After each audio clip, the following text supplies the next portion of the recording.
Ethiopian Bible is one of the most mysterious and controversial books that ever existed. Even the country itself is shrouded in mysteries that can't be explained, but that's a story for another day. Ethiopia is home to one of the oldest civilizations in the world, and is the only country in Africa that was not colonized. And because of that, they can trace their lineage all the way back to Ham, one of the sons of Noah. This has even been collaborated with the Jews.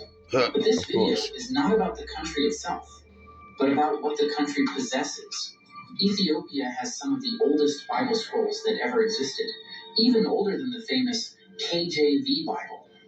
Other than the 66 books that make up the King James Bible, the Ethiopic Bible has 88 books and includes some works that other churches just don't have. The book has scrolls from the Old Testament, the New Testament, and scrolls that had never been seen before. And what makes this so interesting is that they had these scrolls long before Christianity first came to their society in the 4th century. In other words, Christianity wasn't a religion given to them like most nations. Christianity was already in Ethiopia.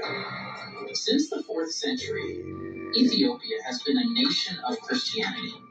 Egyptian traveler, monk, and historian Cosmas Indicopleustes wrote that Ethiopia was a Christian country when he visited there in the middle of the 6th century.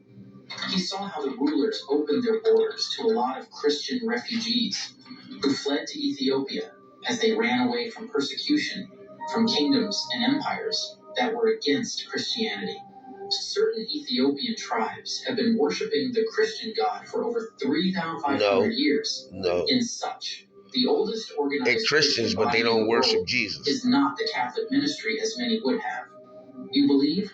But the Ethiopian Orthodox Church, which is locally known as Tewahdo in Ethiopia. The country also has one of the earliest illustrated Christian books ever found, which is a part of the Gospels written in Ge'ez, an old Ethiopian language, and was found in 2010 in a monastery on top of a mountain in Ethiopia.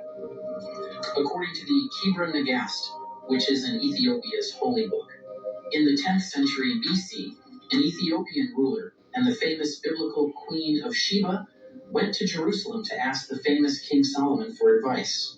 It's even recorded in the acceptable Bible canon, but what the Bible didn't tell us is that the two rulers had a son together named Menelik. Queen Sheba took the boy back to Ethiopia that's the Black and made Madonna. him the first emperor. In 2012, experts looked at the genetic makeup of many Ethiopians and found some evidence to support Sheba's journey to Jerusalem and birth there. In such, it is believed that Egyptian, Israeli, or Syrian people may have mixed with the Ethiopian natives around 3,000 years ago, during the time when the queen is said to have ruled the kingdom of Sheba, collaborating the story even further. Despite having all these credentials and authenticity, the Ethiopian Bible is still discarded and not taken as part of the canon of the holy books.